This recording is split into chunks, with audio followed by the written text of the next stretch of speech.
Vivo en Chihuahua desde hace algunos años.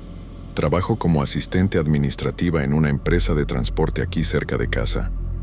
La rutina nunca fue fácil, pero después de la muerte de mi mamá, parece que todo se puso aún más pesado. Ella siempre fue una mujer intensa, difícil de tratar. Vivía con cara de pocos amigos, se quejaba de todo, peleaba conmigo, con mi hermano, con los vecinos, con quien pasara por la puerta. Era común escuchar gritos en nuestra casa, portazos, objetos volando en un arranque de coraje de ella.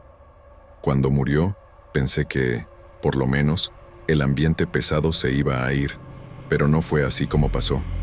En la primera semana después del entierro, la casa se puso rara, aún más silenciosa, pero no ese silencio ligero. Era un silencio denso, como si todos estuviéramos esperando que algo explotara en cualquier momento. Al segundo día, regresando del trabajo, encontré el labial viejo de mi mamá, quebrado y abierto, encima de mi almohada. Ese labial lo había tirado a la basura en nuestra última discusión. Me incomodó ver eso ahí, casi como si fuera una advertencia. Sentí un escalofrío raro. Quité el labial del cuarto sin pensar, pero la sensación fea no se quitó. Luego empezaron a aparecer otros objetos de ella, siempre de la misma manera, tirados, quebrados, abandonados en lugares equivocados, de modo nada cuidadoso. Siempre en lugares imposibles, como si alguien hubiera entrado solo para hacernos recordar los peores momentos. Abrí el gabinete de la cocina cierta noche y vi el viejo portarretratos de ella hecho pedazos, con la foto nuestra rota por la mitad. Era imposible que eso estuviera ahí. Ya lo habíamos tirado después de que ella hizo ese desmadre por última vez. Me quedé paralizada, sin saber si lo arreglaba o si dejaba todo como estaba. Mi hermano, que vive en el centro pero siempre venía a pasar unas noches conmigo, empezó a comentar que se estaba sintiendo mal. Dijo que, cada vez que venía, sentía un peso diferente, como si lo estuvieran observando todo el tiempo. Una noche, encontró la chancla vieja de mi mamá, esa que usaba para pegarnos cuando se enojaba, encima del respaldo de la silla, con la correa cortada. Se puso pálido en ese momento, dejó la chancla y se fue, jurando que no iba a dormir ahí de ninguna manera. Los objetos no solo aparecían desordenados, sino que cambiaban de lugar. Un trapo de cocina que ella adoraba usar para restregarnos en la cara, después de pleitos, apareció sucio, encima de la mesa de la sala, tirado junto con un vaso quebrado. Yo empecé a perder el sueño. Todas las noches, al cerrar los ojos, parecía escuchar pasos arrastrándose por el pasillo, puertas rechinando de la manera que ella hacía cuando estaba de malas. Mi hermano decía que eran solo recuerdos, pero ni él pudo ignorarlo por mucho tiempo. Pasaron algunas semanas y mi paranoia solo aumentaba. Todo lo que tenía de malo ella parecía seguir presente. Una vez, después de un día pésimo en el trabajo, fui a buscar un documento en mi cuarto y encontré ese cinturón de cuero que amenazaba usar cuando desobedecíamos. El cinturón estaba enrollado, tirado debajo de mi cama, con olor fuerte a humedad mezclado con perfume barato. Empecé a evitar entrar sola a los cuartos, porque la sensación era de siempre estar siendo seguida dentro de la propia casa. Mi hermano llegó a ver, con sus propios ojos, el vaso de ella, ese de los refunfuños matutinos, caerse del fregadero solo y hacerse pedazos en el piso, aunque nadie se hubiera acercado. Nos vimos uno al otro, sin explicación, pero ambos sabíamos que algo ahí estaba muy raro. Comenté que deberíamos platicar con algún padre, pero él pensó que era mejor no meterle mano a nada, con miedo de empeorar las cosas. Yo también estaba temiendo lo que más pudiera pasar. Una noche de sábado, ya tarde, desperté con el ruido de la máquina de coser de ella funcionando. Corrí al cuarto. El cuarto estaba frío, vacío, pero la lámpara parpadeaba y, en la mesa, estaban algunos hilos enredados, como si alguien hubiera estado tocando. Era un desmadre, hilo para todos lados, exactamente de la manera que ella dejaba antes de gritarme por no saber coser bien. Perdí el sueño de una vez y fui a trabajar agotada al día siguiente, casi sin poder prestar atención a nada. Cada día, la relación con mi hermano se ponía más tensa. Empezó a dormir en la sala con la tele prendida, porque no quería quedarse solo en el cuarto bajo ninguna circunstancia. Dijo que, después de que murió mamá, su departamento también se puso raro. Fotos viejas de la familia se cayeron del estante sin explicación. Un perfume de ella apareció derramado en el baño, manchando el espejo. Era como si no quisiera dejarnos en paz, regando desmadre y recuerdos feos hasta a la distancia. Mi salud empezó a empeorar.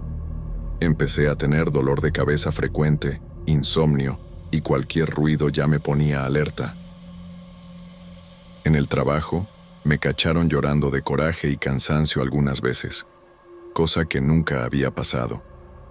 El miedo se apoderó de la casa y la sensación de ser vigilada, presionada, regañada todo el tiempo se intensificó. Mi hermano sugirió que nos deshiciéramos de todo, que tiráramos cada objeto, pero aún así los objetos seguían apareciendo. Las discusiones entre nosotros, que antes eran raras, se volvieron rutina. Por cualquier tontería, acabábamos alzando la voz, echándonos la culpa uno al otro, como en la infancia. Parecía que la presencia de ella seguía empujándonos a pleitos, dominando el ambiente con ese clima pesado. Hasta nuestros amigos empezaron a comentar que había algo raro, evitaron visitarnos, decían sentirse mal dentro de la casa. Todo parecía contaminado por la energía mala que ella siempre trajo. Un día, mi hermano regresó después de una semana alejado. Juró haber visto, desde el carro, la sombra de mamá parada en la ventana, viendo con esa expresión dura de desaprobación. Me contó con las manos temblando, diciendo que, por segundos, sintió el mismo coraje y el mismo miedo de cuando era adolescente, escuchando regaños sin fin. Era cada vez más difícil separar los recuerdos de las cosas reales, porque todo parecía mezclado, confuso. Los objetos nunca aparecían enteros. El collar de perlas de ella estaba roto en el tapete de la entrada. La receta de pan preferida apareció mojada, páginas pegadas, como si las hubieran dejado a propósito en el fregadero. Todos los días era una sorpresa fea: cuchillo torcido, taza despostillada, chancla mordida por el perro, todo de ella, todo con cara de recado amargo. Con cada objeto, más miedo, más paranoia. Desperté más de una vez escuchando pasos pesados, arrastrados, que hacían temblar el piso ligeramente. Mi hermano dijo que, en su casa, empezó a escuchar portazos, aunque viviera solo. El ambiente entre nosotros era de puro nerviosismo. Nadie dormía bien. Nadie quería estar sobrio el tiempo suficiente para sentir cualquier cosa. Empezamos a cerrar con llave los gabinetes, cerrar cuartos, pero nada cambió. Los objetos seguían, de alguna manera, apareciendo. Nuestros días se volvieron una secuencia de sustos raros. Fotos que desaparecen y reaparecen rotas, trapos de cocina sucios aventados en la cocina, zapatos de ella regados por el pasillo. Hasta cuando tomé valor de limpiar la casa, encontré un casete viejo de ella, con la grabación de uno de sus discursos llenos de quejas. Mi hermano lo escuchó junto conmigo. Nos quedamos con la sensación de que ella, aunque ya no estuviera ahí, seguía hablando, mandando, haciendo desmadre en nuestra vida. Después de 2 meses viviendo así, decidimos dormir siempre juntos en el mismo cuarto. Dejábamos luz prendida, rezábamos en silencio, cada uno en su rincón. Nadie tenía valor de preguntarles a los vecinos si también escuchaban ruidos o sentían olores feos por la casa. Algunos días pensamos en mudarnos, pero también parecía mal, como si fuera a darle aún más fuerza a lo que estaba pasando. El colmo de todo fue cuando, una noche muy fría, vi la máquina de coser de ella sola, funcionando en la oscuridad, pedaleando despacio con el hilo rompiendo tela vieja. El cuarto se puso helado, mis manos temblaron, corrí al otro lado de la casa llorando de miedo. El olor fuerte del perfume agriaba el aire, y yo solo pedía que todo eso se acabara pronto. Poco a poco, fuimos tirando los objetos, uno por uno, aunque no parecíamos poder con todo. Con cada objeto que tirábamos, aparecía otro, como si quisiera retarnos, probarnos más. Parecía que mientras más tratábamos de deshacernos de los recuerdos, más se cargaba la casa, pesada, insoportable.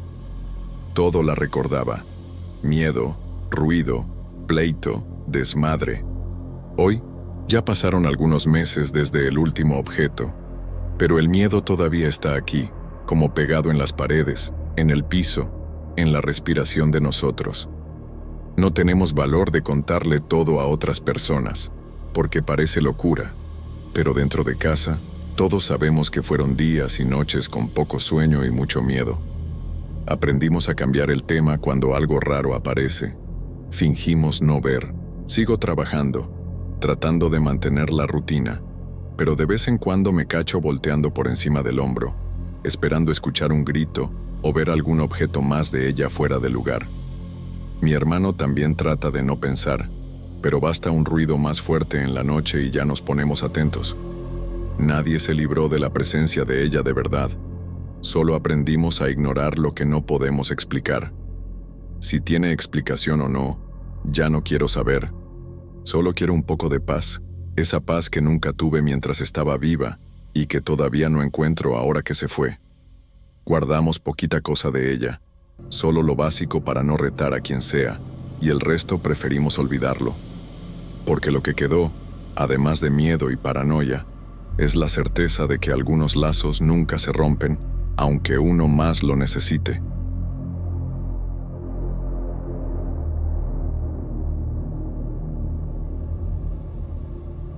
Buenas noches, comunidad. Yo crecí escuchando historias de mi familia sobre la casa de mi tío en Chihuahua, en México. Era una casa antigua, de adobe, con un patio grande en el medio y cuartos que parecían no tener fin. Mis primos y yo pasábamos las vacaciones de verano ahí, corriendo por el patio y jugando a las escondidas. Pero había un cuarto, al fondo del pasillo principal, que estaba totalmente prohibido. Nadie entraba. Nadie hablaba mucho de él, solo decían que era peligroso. La puerta siempre estaba cerrada con llave, con una llave que mi tío guardaba en la bolsa. Mi abuela, que era muy seria con estas cosas, decía que ese cuarto tenía algo malo. Nunca explicaba qué, solo se persignaba cuando pasaba por ahí. Yo pensaba que eso estaba medio raro, pero obedecía, como todos. Los niños no cuestionan mucho esas reglas de adultos. La historia que contaban era que quien entraba a ese cuarto empezaba a hablar solo, en idiomas que nunca había aprendido. No era español, ni inglés, ni nada que conociéramos. Decían que la voz cambiaba, se ponía ronca o aguda, como si no fuera de la persona. Mi tía mayor juraba que un primo lejano había entrado ahí una vez, años atrás, y salió hablando algo que parecía latín. Se quedó días así, hasta que llamaron a un padre para que rezara por él. Después de eso, cerraron el cuarto para siempre. Nadie de la familia entraba, y nosotros crecimos con ese miedo medio mezclado con curiosidad. Era como una leyenda, algo que todos repetían en las pláticas, pero, para mí, niño, parecía solo una forma de asustarnos para que no tocáramos las cosas del tío. Los años pasaron, y yo me fui haciendo más grande. Ya adolescente, como de unos 15 años, empecé a pensar que todo eso eran tonterías. Probablemente inventaron esa historia para evitar que hiciéramos desmadre en el cuarto, o tal vez escondían algo ahí adentro, como documentos o dinero. Me reía cuando mis primos menores les daba miedo pasar por el pasillo. Les decía que era solo una puerta vieja, que no tenía nada de malo. A veces, hasta jugaba que iba a abrir la puerta, solo para ver su cara de pánico. Mi tío, sin embargo, no le veía la gracia. Se ponía serio y me decía que parara con eso. Aún así yo no lo tomaba en serio. Para mí era solo superstición de gente grande. Un día estaba en la casa del tío durante un día feriado. Era al atardecer, el sol ya se estaba metiendo, y la casa estaba llena de gente, con mis primos corriendo y los adultos platicando en la cocina. Yo había ido a buscar un vaso de agua al tinaco que estaba al fondo del patio. Para llegar ahí, tenía que pasar por el pasillo donde estaba el cuarto. Iba tranquilo, ni pensaba en eso, solo quería agarrar el agua y regresar. El pasillo estaba medio oscuro, porque el foco de ahí siempre se fundía. Mientras pasaba, escuché un ruido bajo, como un murmullo.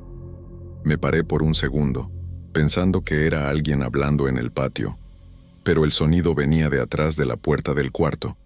Me helé en ese momento, pero no quise parecer miedoso, aunque estuviera solo. Me quedé parado, tratando de escuchar mejor. El murmullo seguía, bajo, como si alguien estuviera rezando o hablando sin parar. No se entendía nada, parecía otro idioma, algo gutural que yo nunca había escuchado. Mi corazón empezó a latir más rápido, pero pensé que podía ser solo mi imaginación. Tal vez era el viento, o algún radio prendido en otro cuarto.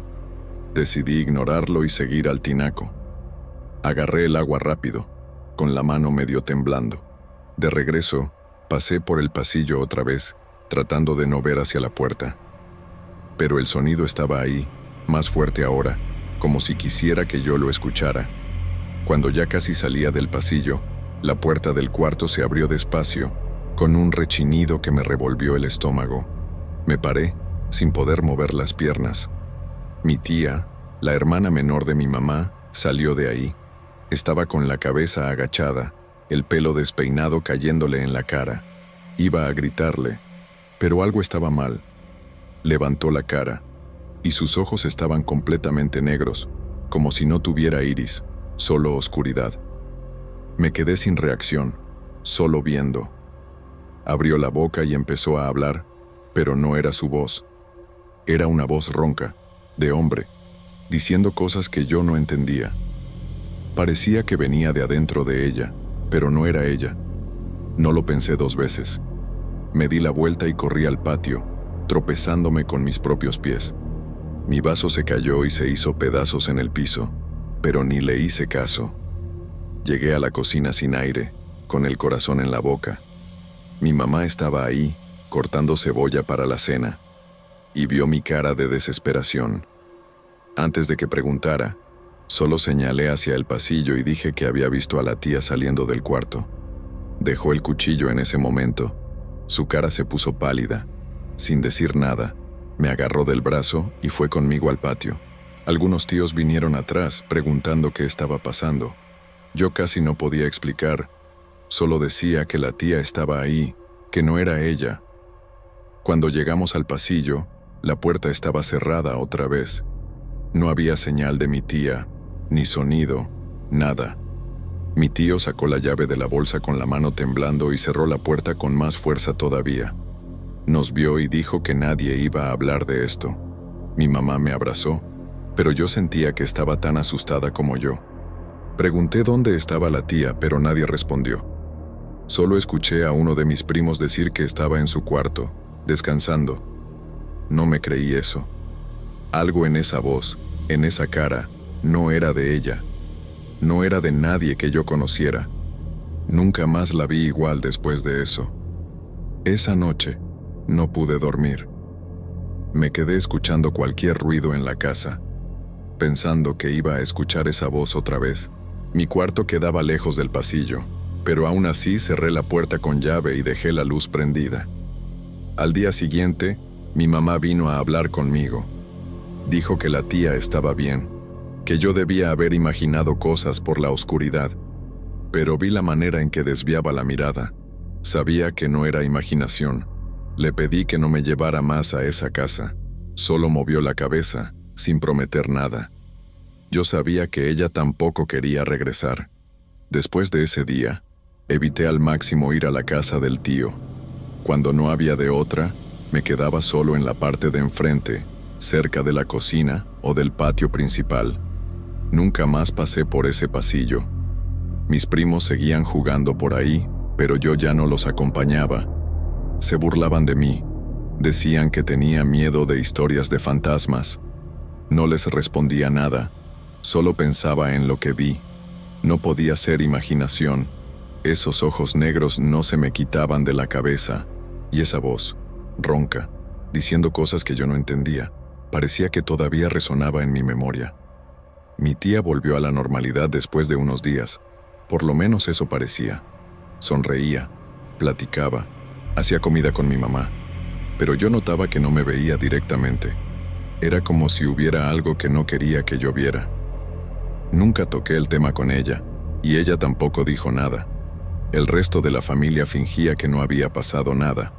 Solo mi tío siguió más serio, siempre con la llave en la bolsa. A veces lo veía parado cerca de la puerta del cuarto, como si estuviera escuchando algo, pero nunca abría. Empecé a investigar sobre idiomas antiguos, sobre posesión, esas cosas.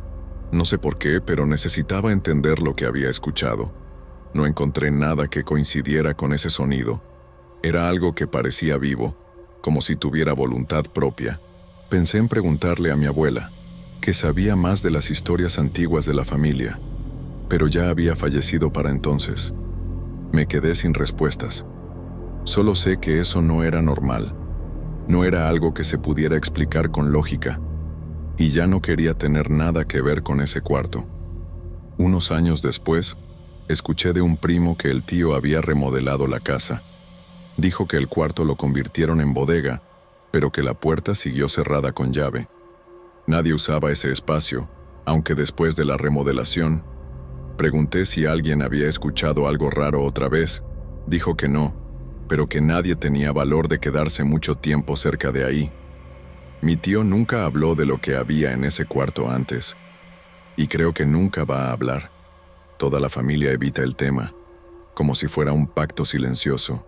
Hoy, vivo lejos de Chihuahua, en otra ciudad. Ya no visito la casa del tío, solo veo a la familia en otros lugares. Pero siempre que alguien menciona ese lugar, siento un frío en la espalda. No le cuento esta historia a mucha gente, porque sé que parece locura. ¿Quién va a creer que vi a mi tía con ojos negros hablando con voz de hombre? Pero yo lo vi, y no puedo olvidar. A veces, sueño con ese pasillo, con la puerta abriéndose sola. Despierto sudando, con el corazón acelerado. Trato de no pensar mucho en eso, pero es difícil. Siempre que paso por una puerta cerrada con llave, en cualquier lugar, siento una opresión en el pecho. Me quedo imaginando si hay algo del otro lado, algo que no debería estar ahí. No sé qué era ese cuarto, o qué le pasó a mi tía. Tal vez era solo un truco de mi cabeza, el miedo jugando conmigo. O tal vez era real, algo que mi familia carga y no quiere admitir. No tengo cómo saber, solo sé que nunca más quiero pisar esa casa. Mi mamá, hasta hoy, no habla de ese día. Cuando pregunto, cambia el tema o dice que yo era joven, que no recuerdo bien. Pero yo recuerdo. Cada detalle está grabado en mi mente. Creo que ella tampoco quiere recordar. O tal vez tiene miedo de hablar de eso. Ya no insisto. Lo dejo así. Pero en el fondo, sé que ella también vio algo malo en esa casa. Algo que nadie explica. La última vez que escuché de la casa fue hace unos meses. Un primo dijo que el tío está pensando en vender el lugar. Dijo que ya no aguanta vivir ahí, que siente algo raro a veces. No sé si va a vender de verdad, o si alguien va a querer comprar una casa con esta historia. Pero para mí, me da igual. No quiero tener nada que ver con ese lugar. Solo de pensarlo, ya siento el peso en el pecho. Esa puerta cerrada no se me quita de la cabeza. No sé qué había en ese cuarto. Tal vez era solo una historia de familia que se fue muy lejos. O tal vez había algo de verdad, algo que no entendemos. Mi tía nunca dijo nada, y yo no tuve valor de preguntar. El resto de la familia sigue fingiendo que no pasó nada, pero yo vi lo que vi. Esos ojos negros, esa voz, no eran de ella, no eran de nadie que yo conozca, y no creo que vaya a tener una explicación para eso nunca. Hasta hoy, no sé si creo en cosas sobrenaturales. Siempre fui escéptico, pensaba que todo tenía explicación, pero ese día me movió. No puedo decir que fue solo mi imaginación. Algo en esa casa no está bien. Algo en ese cuarto no debería existir. No sé qué era, y tal vez nunca sepa. Solo sé que no regreso ahí, ni por $1.000.000. Esa puerta va a quedarse cerrada en mi memoria, así como estaba en la casa. Esta historia se queda entre nosotros. No me gusta contarla, porque parece cosa de loco, pero necesitaba desahogarme. No sé qué pasó ese día, y creo que nadie de la familia sabe. O, si saben, no quieren decir. La casa del tío sigue ahí en Chihuahua, con ese pasillo y esa puerta. No sé si alguien ya la abrió otra vez. Y, sinceramente, no quiero saber. Para mí ese cuarto se queda donde está, lejos de mí, lejos de todos.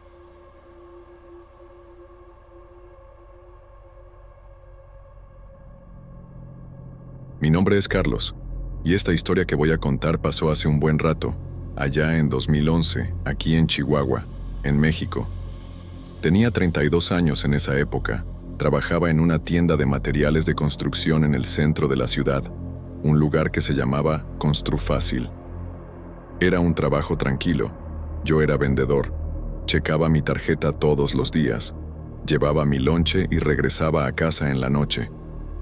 Vivía en un barrio sencillo, El Saucito, en una casa rentada con mi esposa, Mariana, y nuestro hijo pequeño, Juan, que tenía solo 4 años.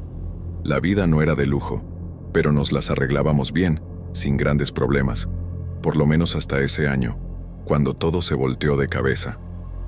Yo nunca fui de creer en cosas raras, como energía mala o trabajos espirituales. Para mí, eso era solo plática de gente que quiere asustar a otros. Pero lo que me pasó me hizo repensar todo. Hasta hoy, se me pone la piel chinita solo de recordar. Todo empezó cuando el jefe de la tienda, el señor Roberto, decidió cambiar la gerencia. Yo llevaba ahí como unos 5 años, siempre echándole ganas, llegando a tiempo, ayudando con lo que se necesitara. El gerente en esa época era Javier, un tipo de unos 40 y tantos años, que llevaba en el puesto bastante tiempo, solo que no era muy querido, vivía gritándonos, trataba mal a los empleados. El señor Roberto decidió que ya era hora de cambiar, y para mi sorpresa, me habló para que tomara el lugar de Javier. Me puse contento, claro. Era un ascenso, un sueldo mejor, algo que iba a ayudar mucho en casa. Le platiqué a Mariana esa misma noche, y se puso toda emocionada, ya haciendo planes. Pero no me imaginaba el problema que eso iba a causar. El día que lo anunciaron, vi la mirada de Javier, y eso me dio una opresión en el pecho. Cuando Javier supo que perdió el puesto conmigo, se puso furioso. Ese mismo día, al final del turno, vino a hablar conmigo en la bodega, lejos de los otros. Yo estaba acomodando unas cajas, y llegó con la cara roja, casi temblando de coraje.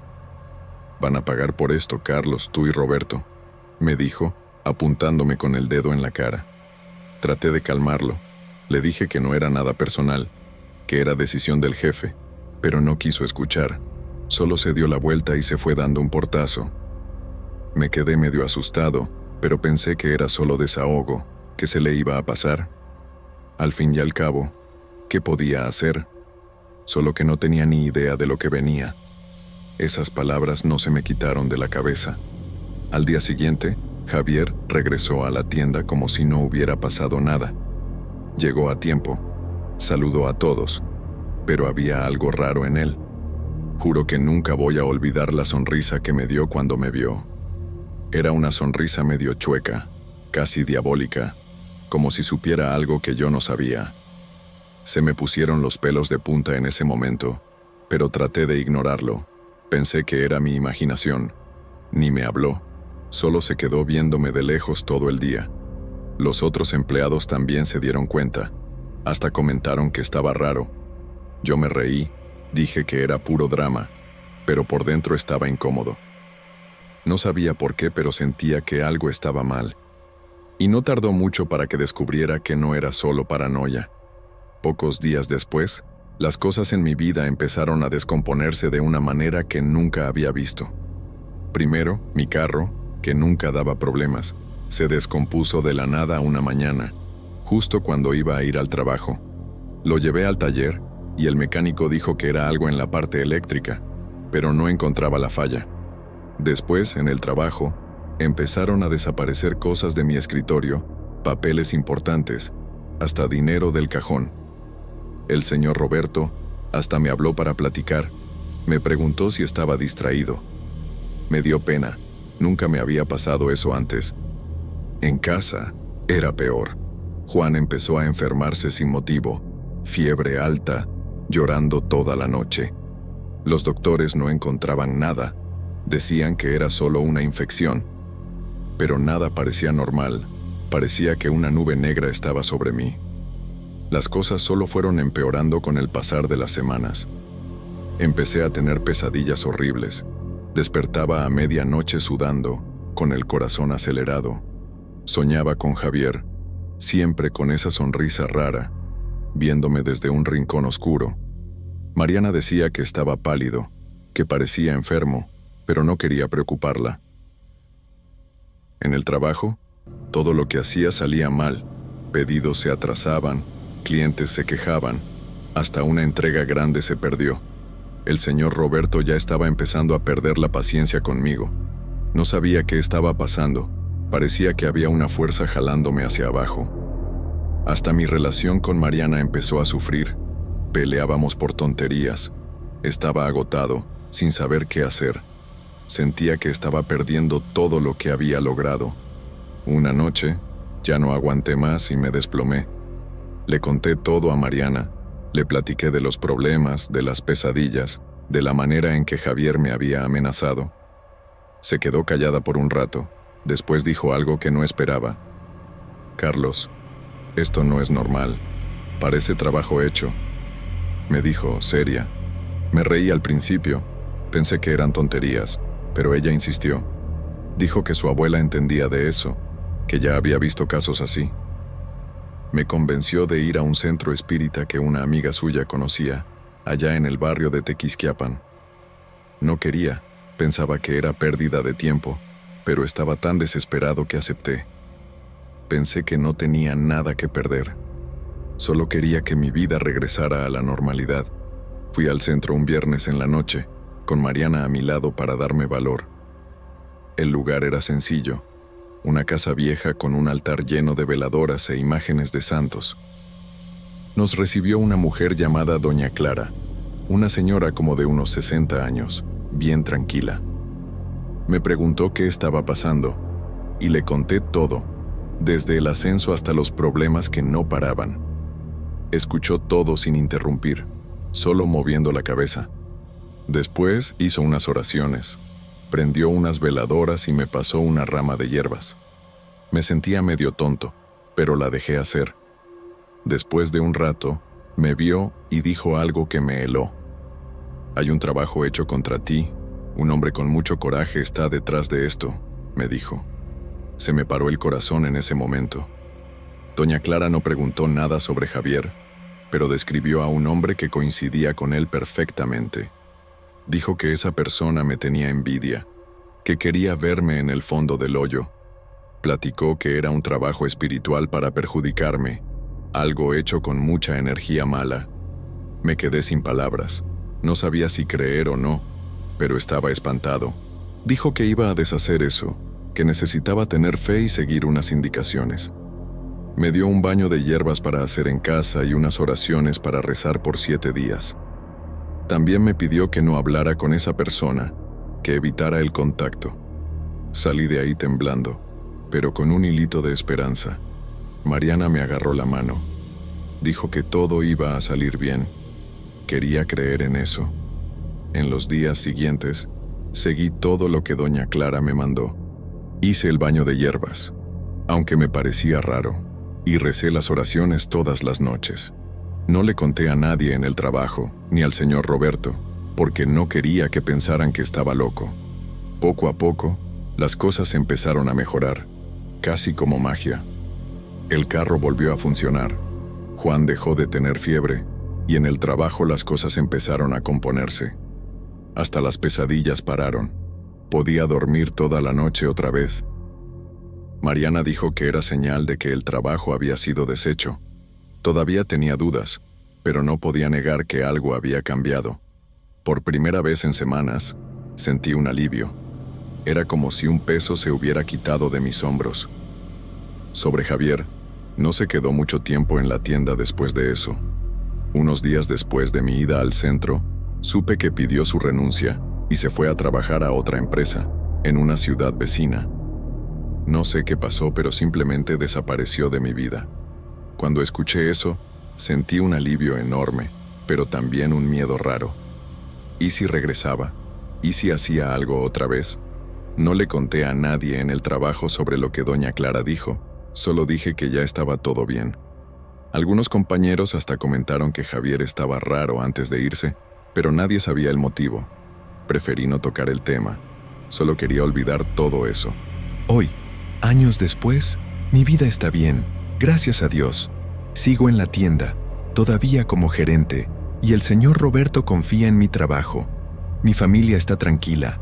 Juan creció, está en la escuela, y Mariana sigue siendo mi puerto seguro. Ya no tengo pesadillas ni siento ese peso de antes, pero aún así nunca olvidé lo que pasó.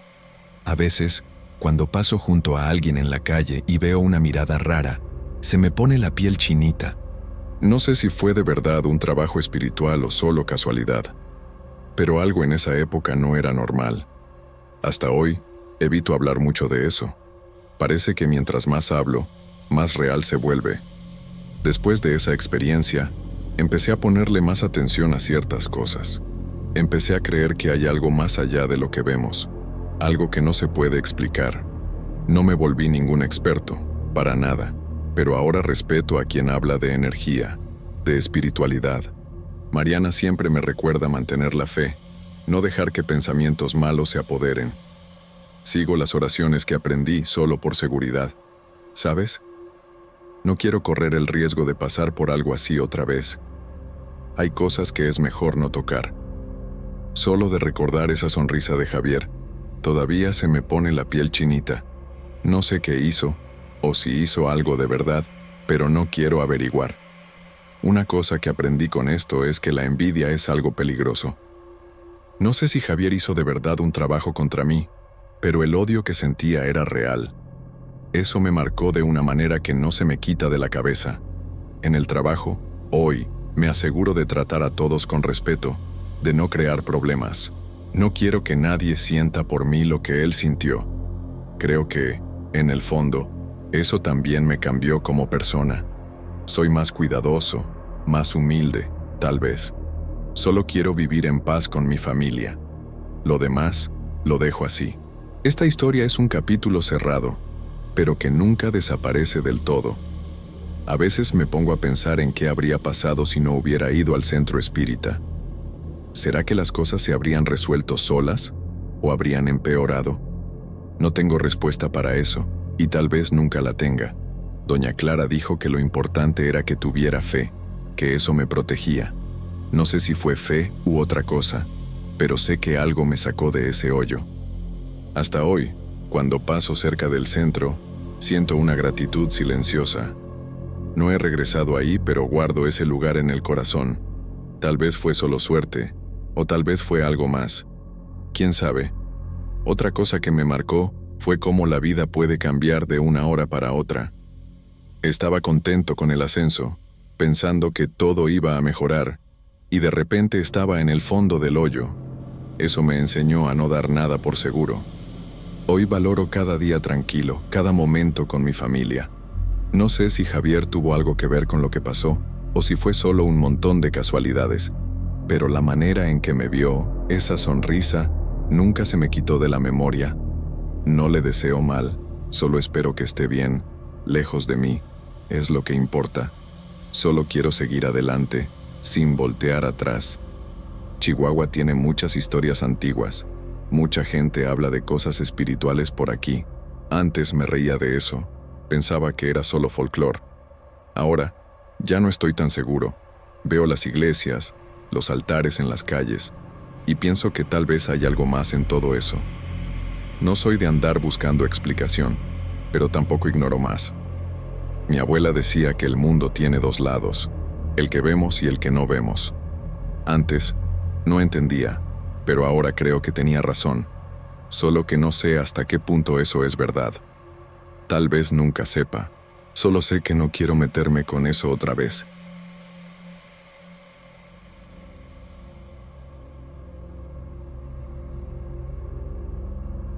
Tenía 15 años en 2008 cuando todo pasó. Vivía en un rancho pequeño en las afueras de Chihuahua con mis papás y mis abuelos. Nuestra vida era sencilla, ¿sabes? Nos levantábamos temprano, cuidábamos a los animales, sembrábamos un poco de maíz y frijol y vivíamos tranquilos. Yo ayudaba en todo lo que podía. Ordeñaba las vacas, daba de comer a las gallinas, arreglaba cercas, cosas normales de la vida en el campo. Nunca me imaginé que nuestra rutina tranquila se iba a interrumpir de esa manera. Hasta hoy, cuando cuento esta historia, la gente me ve como si estuviera loco, pero yo sé lo que vi. Toda mi familia sabe. Todo empezó un martes de marzo. Me acuerdo porque era el cumpleaños de mi abuelo y habíamos quedado de hacer una carnita asada en la tarde. Me levanté a las 4:30, como siempre, para ordeñar antes del desayuno. Todavía estaba oscuro, pero me sabía el camino al potrero con los ojos cerrados.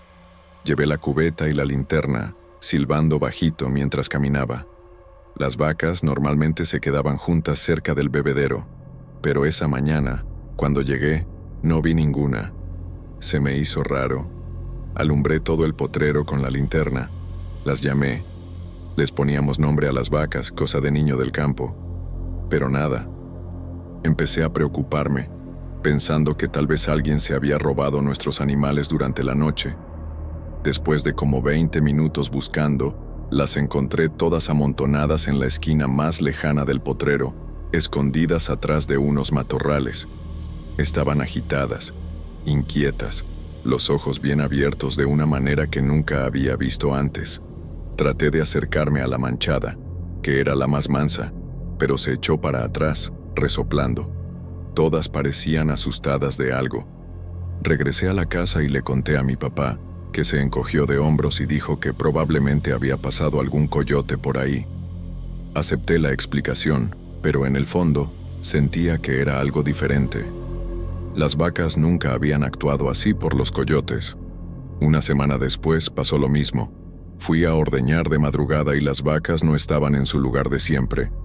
Esta vez, las encontré escondidas en una pequeña hondonada del terreno, todas juntas, temblando. Me pude acercar lo suficiente para tocar a la manchada, y me di cuenta de que estaba sudando, aunque fuera una mañana fría. Mi papá también empezó a preocuparse. Esa noche, se quedó despierto hasta tarde, con la escopeta en las piernas, pensando que tal vez eran ladrones de ganado rondando nuestra propiedad. No vio nada raro, y, a la mañana siguiente, las vacas estaban en su lugar de siempre, como si no hubiera pasado nada. Las cosas regresaron a la normalidad por algunas semanas. Ya casi se me estaba olvidando esos 2 episodios raros, pensando que tal vez mi papá tenía razón sobre los coyotes, hasta que una mañana de abril salí a ordeñar y vi algo que se me heló la sangre. 2 de nuestras vacas, la Pintada y la Estrella, estaban tiradas en el suelo, muertas. Pero no era una muerte normal. Estaban, ¿cómo puedo decir? Abiertas.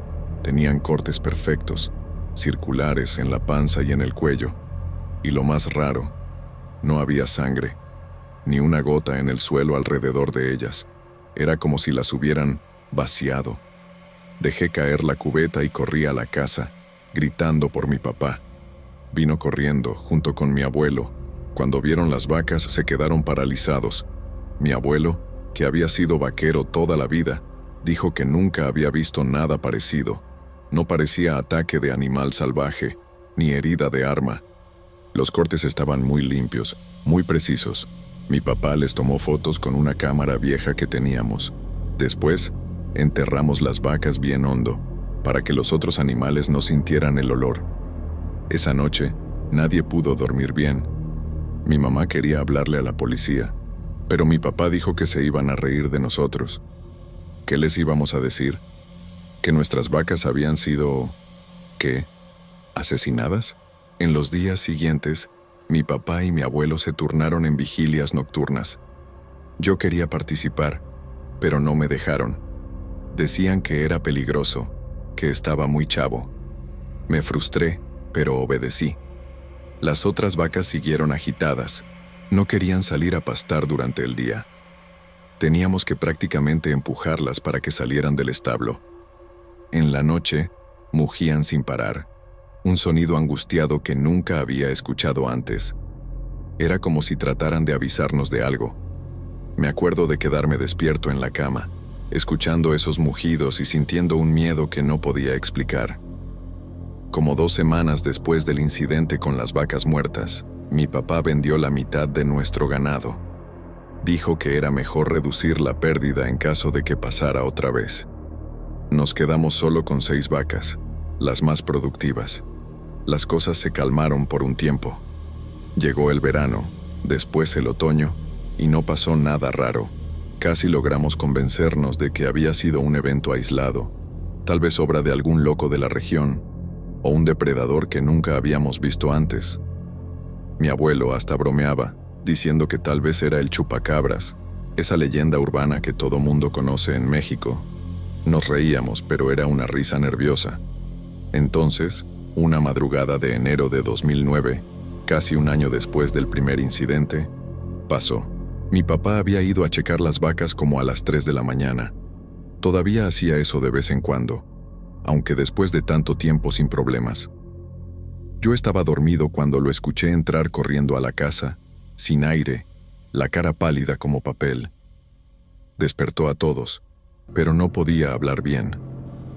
Temblaba tanto que mi mamá pensó que le estaba dando un ataque. Finalmente, después de tomarse un vaso de agua, nos contó lo que había visto. Dijo que había una luz fuerte sobre el potrero, que venía de un objeto grande, circular, que flotaba silenciosamente sobre nuestras vacas. Dijo que la luz era tan intensa que alumbraba todo el campo, pero no hacía ruido. Mi primer pensamiento fue que mi papá se había vuelto loco. O tal vez había tomado, aunque raramente tocaba el alcohol. Mi mamá debe haber pensado lo mismo, porque sugirió que se acostara un rato. Pero mi abuelo se puso serio, muy serio. Preguntó detalles, el color de la luz, el tamaño del objeto, cuánto tiempo se quedó ahí. Mi papá respondió todo con una seguridad que me asustó. Dijo que se quedó viendo por casi 5 minutos, paralizado de miedo, hasta que el objeto empezó a moverse despacio hacia el oeste y después aceleró de repente, desapareciendo en el cielo en cuestión de segundos. Las vacas, dijo, estaban todas acostadas durante el evento, como si estuvieran en trance. Esa mañana, fuimos todos juntos a checar el potrero. No había nada anormal a primera vista. Las vacas parecían bien, aunque un poco aletargadas, pero entonces notamos algo raro en el suelo. Un círculo perfecto donde el pasto parecía aplastado y ligeramente quemado, como si algo caliente hubiera aterrizado ahí. Mi abuelo se hincó para examinar y dijo que la tierra estaba tibia al tacto, a pesar del frío de la mañana. Tomamos más fotos. Mi papá quería enseñárselas a alguien, buscar explicaciones, pero no sabíamos a quién recurrir. ¿La policía? ¿El ejército? ¿Quién nos iba a creer? En los meses siguientes, investigamos todo lo que pudimos sobre fenómenos similares. Esto fue antes de que tuviéramos internet en el rancho, así que íbamos hasta la biblioteca del pueblo o comprábamos revistas y libros sobre el tema. Descubrimos que no éramos los únicos. Había reportes parecidos en todo el mundo. Rancheros encontrando animales muertos con cortes precisos y sin sangre, luces raras en el cielo, círculos en las siembras. Algunos le llamaban mutilación de ganado, y había teorías de todo tipo, desde experimentos militares secretos hasta, sí, visitantes de otros planetas. Mi papá se obsesionó con el tema. Compró una cámara mejor y empezó a hacer vigilias frecuentes, esperando que el fenómeno se repitiera. Y se repitió, 2 veces más ese año, una vez en marzo y otra en octubre. En la primera, solo vimos las luces a lo lejos, flotando sobre las montañas cerca de nuestro rancho. En la segunda, fue más cerca, sobre nuestro maizal, y duró casi 10 minutos. Esta vez, todos lo vimos. Estábamos cenando cuando mi abuelo notó la luz por la ventana. Corrimos afuera y ahí estaba. Un objeto circular con luces que cambiaban de color, flotando a unos 100 metros de altura. No hacía sonido alguno. Solo se quedaba ahí como si nos observara. Entonces, igual que la primera vez, se movió despacio hacia un lado y después se disparó al cielo a una velocidad imposible. Esa noche, no perdimos ninguna vaca, pero a la mañana siguiente encontramos otro círculo en el maizal, y varias plantas parecían haber sido cortadas con precisión. Eventualmente, tuvimos que vender el rancho. No fue solo por los incidentes, claro. La economía estaba mal, mi abuelo se enfermó, y necesitábamos mudarnos más cerca de un hospital.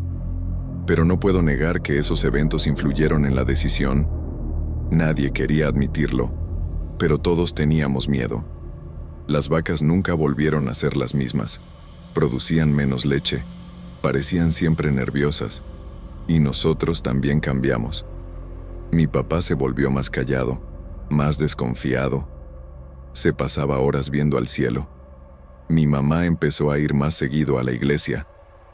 Mi abuelo, que siempre fue el más escéptico de la familia, empezó a creer en todo tipo de teorías conspirativas.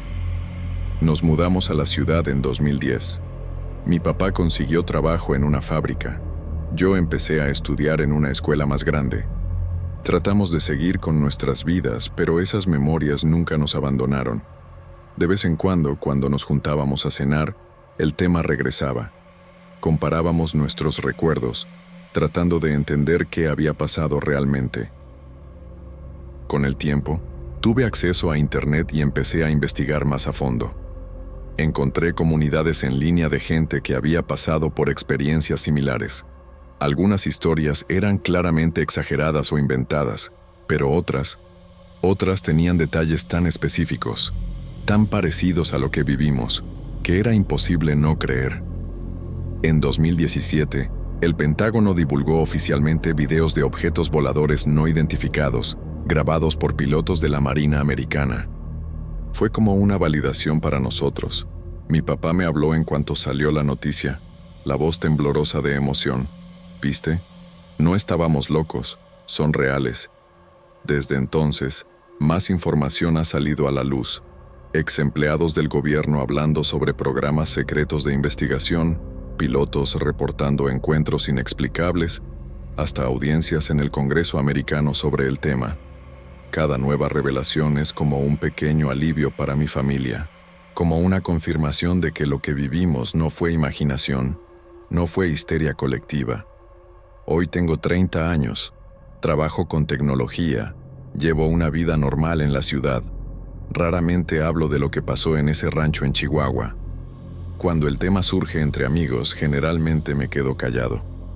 No quiero que me etiqueten como el loco de los ovnis, pero dentro de mí sé lo que vi, sé lo que mi familia vivió, y ahora con todas estas revelaciones recientes, siento que finalmente el mundo está empezando a aceptar la posibilidad de que no estamos solos, que hay algo allá afuera, algo que no entendemos completamente, algo que, por alguna razón que desconozco, estaba interesado en nuestras vacas. A veces, cuando visito a mis papás, mi papá y yo salimos al patio en la noche y vemos al cielo. No decimos nada, solo observamos las estrellas. Creo que ambos estamos esperando ver esas luces otra vez, esperando una confirmación final, una prueba definitiva, o tal vez solo esperando entender, algún día, por qué escogieron nuestro pequeño rancho, nuestras vacas, nuestra familia, por qué cambiaron nuestras vidas para siempre en esas madrugadas silenciosas en Chihuahua. No sé si algún día tendremos esas respuestas, pero sé que, siempre que escucho a alguien burlarse de la idea de ovnis o vida extraterrestre, no puedo evitar una pequeña sonrisa, porque yo sé, yo vi, y nada, ni nadie, puede quitarme eso.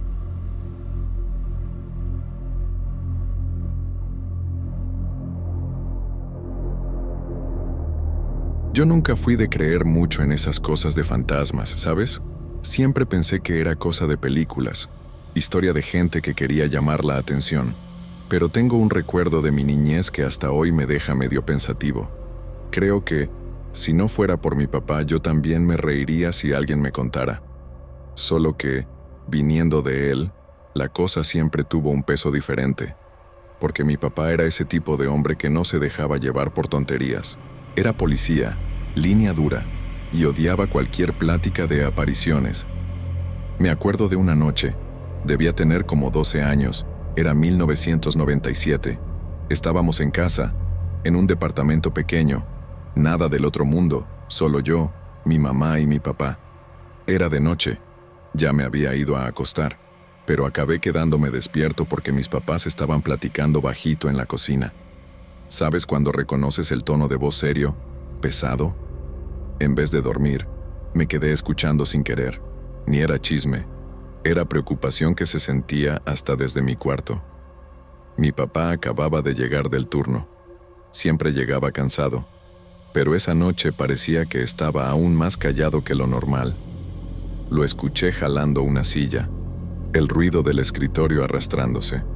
Mi mamá le preguntó algo que no entendí, como ¿estuvo feo hoy? Y él se quedó un rato sin responder. Me dio esa sensación rara en el estómago, porque raramente lo veía así medio sin aire, como si todo el tiempo estuviera aguantando lo que quería decir. Empezó a hablar bajo, casi susurrando.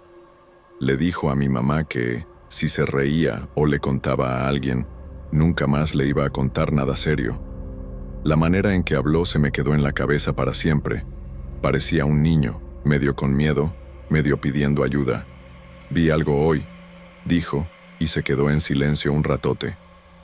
Mi mamá solo respondió con un «¿Qué, viejo?», bien bajito, casi susurrando. Ahí vino la historia. Contó que atendieron una llamada fea allá en Chihuahua, de esas que marcaban hasta a policías viejos. Entraron a una casa sencilla, medio sin terminar, olor a cemento y polvo, y ahí adentro había cuerpos. Era gente de familia, no malvivientes, por lo que él entendió. Una pelea, tal vez ajuste de cuentas, nadie sabía todavía, solo que mi papá no se impresionó con la sangre o las marcas, cosas a las que ya estaba acostumbrado. El problema fue lo que vio después. Dijo que cuando entró a la sala principal, antes que nada, tuvo una sensación mala, como si el aire se hubiera puesto más pesado. Le dijo a mi mamá que parecía que el tiempo se había parado ahí adentro, y que cada paso sonaba como un eco, aunque con toda la movida de los otros policías y la gente de la científica. Mi papá era de poca fe, pero esa noche todo se tambaleó. Dijo que vio a los cuerpos y encima de cada uno de ellos, vaciló otra vez. Vi a las personas, amor. Los vi a ellos, como si estuvieran acostados encima de sus propios cuerpos. Explicó que veía la ropa medio borrosa, las caras con esa expresión de sorpresa y, al mismo tiempo, de quien sabía que ya se había acabado. No era igual a ver una película, no parecía humo ni nada, parecía solo gente, pero con una transparencia rara, difícil de describir. Le dijo a mi mamá que se quedó unos segundos parado, trabado, sin poder llamar a nadie o moverse. Dijo que veía al cuerpo, después a la imagen, ahí encima, y parpadeaba fuerte pensando que era cansancio o cosa de su cabeza. Pero las figuras estaban ahí, exactamente en el mismo lugar, como si algo las mantuviera pegadas ahí, incapaces de irse. Mi papá juró que nunca sintió tanto miedo en su vida. Mientras tanto, nadie más parecía ver nada. Los otros policías moviéndose, gente de la científica tomando fotos, vecino curioso en la puerta, pero solo él veía eso. Le preguntó a mi mamá si eso era señal de locura, si se estaba volviendo malo de la cabeza. Mi mamá, que siempre fue más tranquila, escuchó todo callada, sin interrumpir. Yo, desde mi cuarto, escuchaba su voz temblar y hasta me daban ganas de levantarme para abrazarlo, pero me quedé inmóvil. Después de eso, contó que sintió una presencia atrás de él, como si alguien observara todo. No era nadie, pero sentía un frío pasando por atrás, escalofríos corriendo por la nuca. Le dijo a mi mamá que trató de rezar bajito, cosa que casi nunca hacía, y pidió perdón por todo lo que había hecho mal. No sabía ni bien qué pedir, solo quería salir de ahí, pero necesitaba terminar el trabajo. Dijo que, después de algunos minutos, las figuras empezaron a desaparecer, despacio, como si se disolvieran en el aire. Dijo que se quedó viendo fijo para ver si las veía otra vez, pero ya no había nada. El aire siguió pesado, el silencio era raro, pero parecía que lo peor ya había pasado. Mi papá, aún así, se quedó con la imagen pegada en la memoria, y yo creo hasta hoy que eso lo cambió de alguna manera. Dijo que, al salir, se lavó la cara como 3 veces en el lavadero del patio de servicio de la casa. No quería que nadie se diera cuenta de que estaba alterado. Dijo que, si contaba cualquier cosa en la delegación, se iban a reír de él, o peor, lo iban a mandar al psicólogo, psiquiatría, o hasta poner en duda su cordura.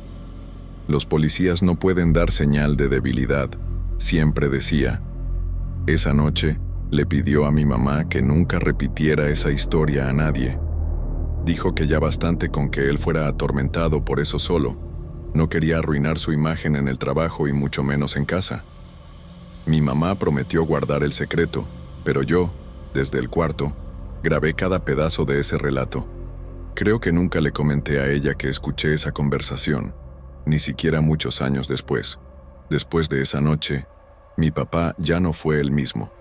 No es que haya cambiado de un día para otro, pero se puso más callado, más pensativo. Había días que llegaba y se quedaba viéndonos medio perdido, medio checando si estábamos todos bien de verdad. Nunca más lo escuché contar nada parecido a nadie. El tiempo fue pasando y mi papá se fue haciendo más grande. Siguió en la policía algunos años hasta jubilarse. Nadie más supo nunca de esa noche, ni de los fantasmas de Chihuahua.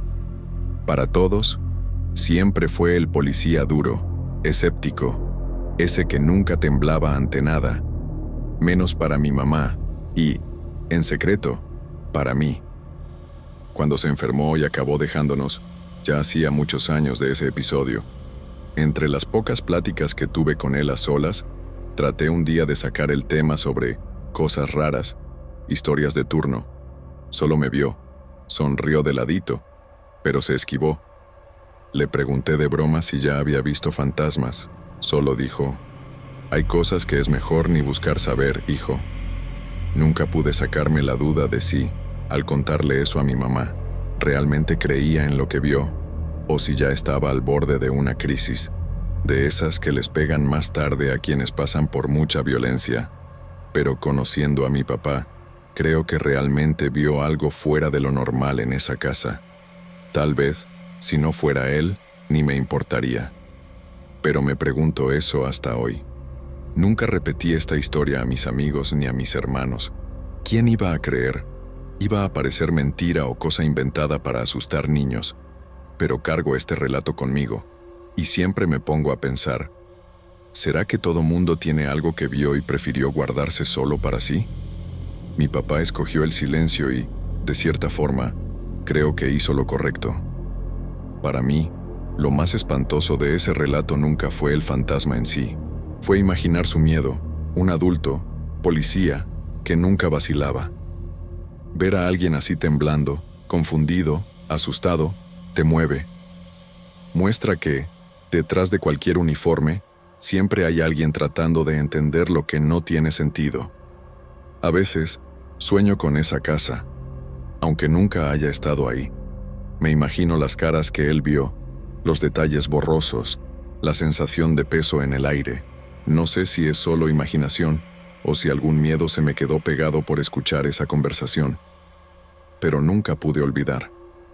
Si esa noche sirvió para algo, creo que fue para enseñarme que hay mucho en el mundo que no entendemos y tal vez ni debamos tratar de entender.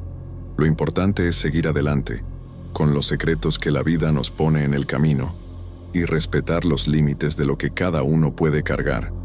En el fondo, creo que todo mundo tiene algún miedo escondido, una historia que nunca le contó a nadie. La mía es esta, medio prestada de mi papá, pero que me marcó igual. Si algún día alguien me pregunta, Tal vez la cuente, pero, por ahora, prefiero quedarme callado, como él hizo.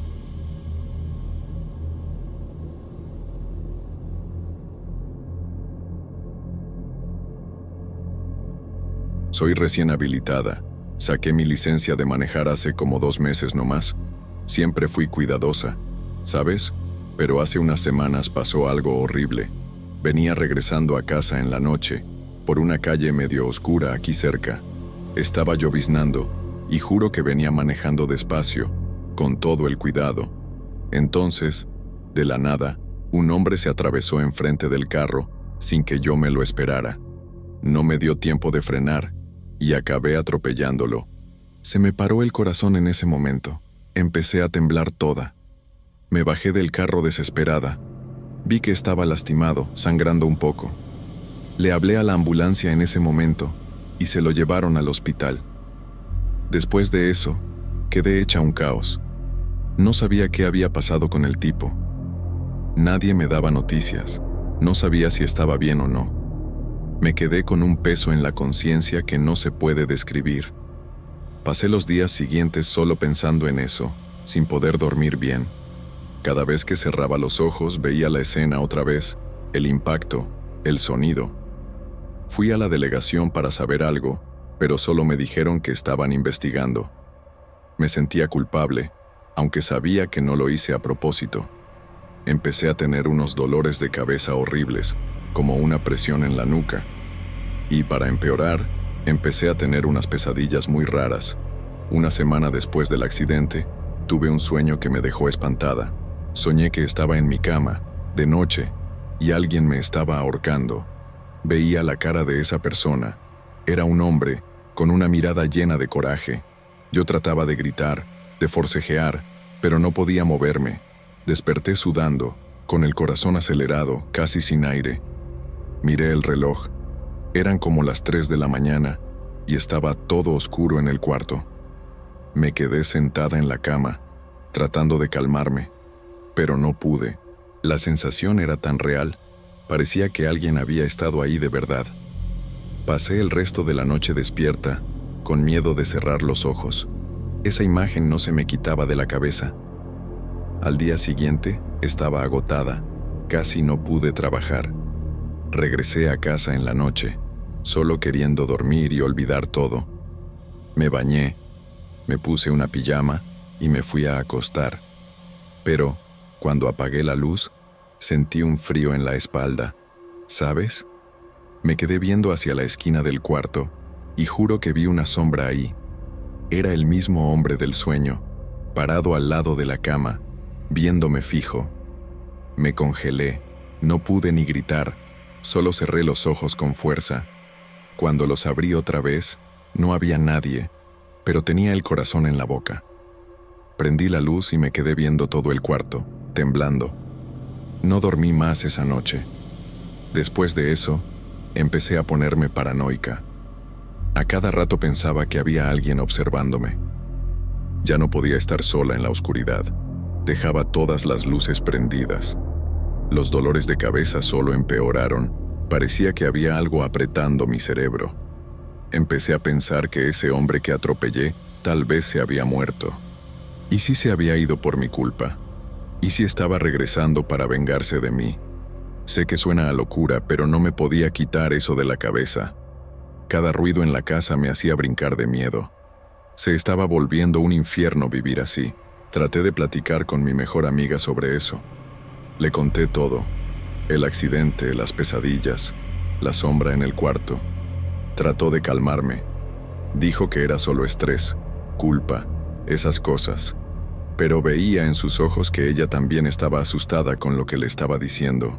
Me sugirió que buscara ayuda, como un psicólogo o algo así. Hasta pensé en eso, pero tenía miedo de hablar y parecer loca. ¿Y si nadie me creía? ¿Y si era solo cosa de mi cabeza? Pero, al mismo tiempo, yo sentía que era real. No podía ignorar lo que estaba pasando. Quería respuestas, pero no sabía por dónde empezar. Todas las noches era lo mismo, el miedo de acostarme y ver algo otra vez.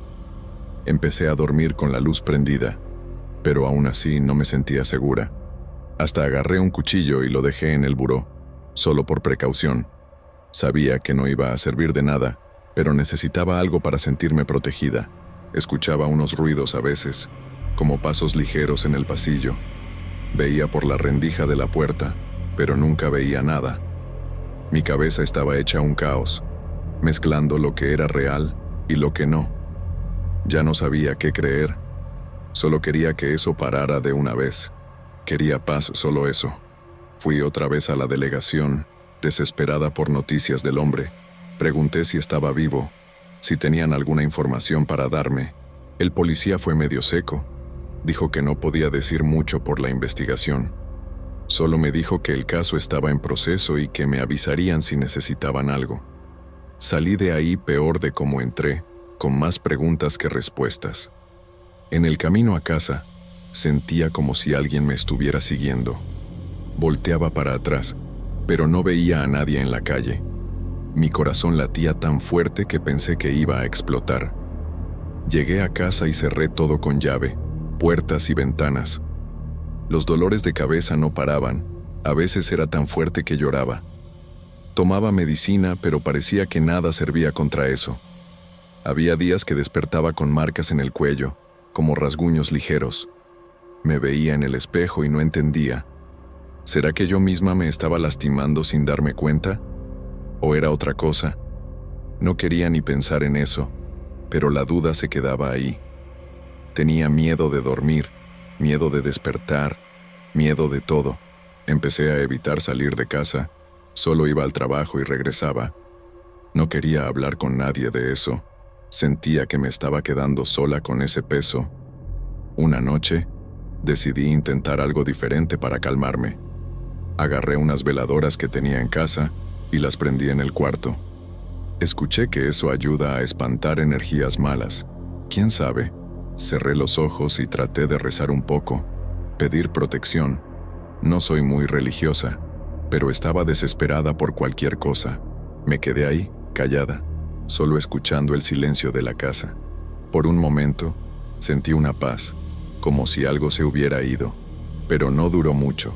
Escuché un ruido en la cocina, como algo cayéndose. Fui a ver, con el corazón en la mano, pero no encontré nada fuera de lugar.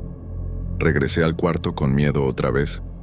En los días siguientes, traté de distraerme, ver tele, escuchar música fuerte, cualquier cosa para no pensar en lo que estaba pasando, pero nada servía.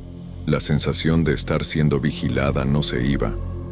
A veces juraba que veía algo por el rabillo del ojo, pero cuando volteaba, no había nada. Estaba empezando a dudar de mi propia cordura. ¿Será que era solo trauma, como dijo mi amiga? ¿O había algo de verdad ahí conmigo? Ya no sabía qué era peor, la duda o el miedo. Solo quería que alguien me explicara qué estaba pasando. Quería saber si ese hombre estaba vivo o no. Traté de buscar en internet sobre el accidente, a ver si encontraba alguna noticia. No puse mi nombre, claro, solo busqué accidentes en esa calle. No encontré nada, lo que me puso más nerviosa todavía. ¿Será que nadie lo había reportado? ¿O será que era señal de algo peor? Mi cabeza estaba llena de teorías, cada una más espantosa que la otra.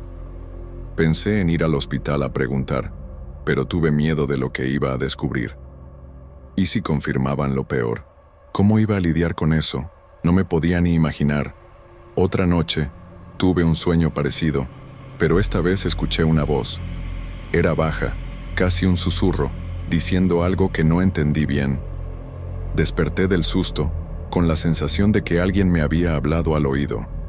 Miré al lado de la cama, pero no vi a nadie esta vez. Aún así, sentí un frío que no se podía explicar. Me levanté y fui por agua, tratando de convencerme de que era solo un sueño, pero me temblaban las manos mientras sostenía el vaso. Ya no podía distinguir que era imaginación o no. Empecé a darme cuenta de que mi vida estaba cambiando por eso. Ya no tenía ganas de salir, de hablar con amigos, de hacer nada. Solo me quedaba en casa, esperando que algo pasara o no. Mi familia se dio cuenta de que estaba rara. Preguntaron qué estaba pasando. Les conté solo del accidente, sin hablar de las pesadillas o de la sombra. Me apoyaron. Dijeron que iba a pasar, que era solo culpa. Pero yo sabía que había algo más, algo que no se podía explicar. Lo sentía en el pecho, como un peso que no se iba. Traté de hablar con un padre, por recomendación de una tía mía. Me escuchó con paciencia. Dijo que podía ser solo mi conciencia atormentándome. Me sugirió que rezara todas las noches, pidiendo perdón y protección. Lo hice por unos días, pero no sentí diferencia alguna. El miedo siguió ahí como una sombra que no me soltaba. A veces, pensaba que escuchaba risitas bajas en la casa, pero no había nadie. Estaba empezando a pensar que me iba a volver loca de verdad. No sabía cuánto tiempo más iba a aguantar eso. Una noche, decidí dejar el celular grabando mientras dormía. Quería saber si escuchaba algo o si era solo mi cabeza. Lo puse en el buró y le di grabar. No pasó nada diferente esa noche, pero escuché la grabación al día siguiente. Había unos ruidos raros como un arrastrar de algo, pero no se podía estar seguro. Se la enseñé a un amigo que entiende de sonido y dijo que podía ser solo el viento, pero yo no estaba convencida, sentía que era más que eso. Me quedé con más miedo todavía de dormir. No sabía qué hacer con esa grabación. Días después, recibí una llamada de la delegación, por fin. Se me aceleró el corazón en ese momento. Pensé que eran malas noticias, pero solo querían que fuera para dar otra declaración. Fui, conté todo otra vez, pero no me dieron información alguna. Salí de ahí frustrada, con la misma duda de antes. ¿Será que nunca iba a saber qué pasó con ese hombre? ¿Será que ese peso se iba a quedar conmigo para siempre? No podía aceptar eso, pero no había qué hacer. Solo me quedaba esperar y rogar que eso no me destruyera. Hasta hoy, no sé qué está pasando de verdad. Los dolores de cabeza van y vienen, las pesadillas también. A veces, siento que hay algo en el cuarto conmigo, pero no veo nada. Estoy viviendo un día a la vez, tratando de no volverme loca. No sé si es culpa, si es trauma, o si hay algo de verdad detrás de mí. No tengo cómo probar nada, y eso es lo peor de todo. Solo quería una respuesta, una explicación para todo esto. ¿Será que algún día voy a tener paz otra vez? No sé. Solo sé que tengo miedo de lo que puede pasar.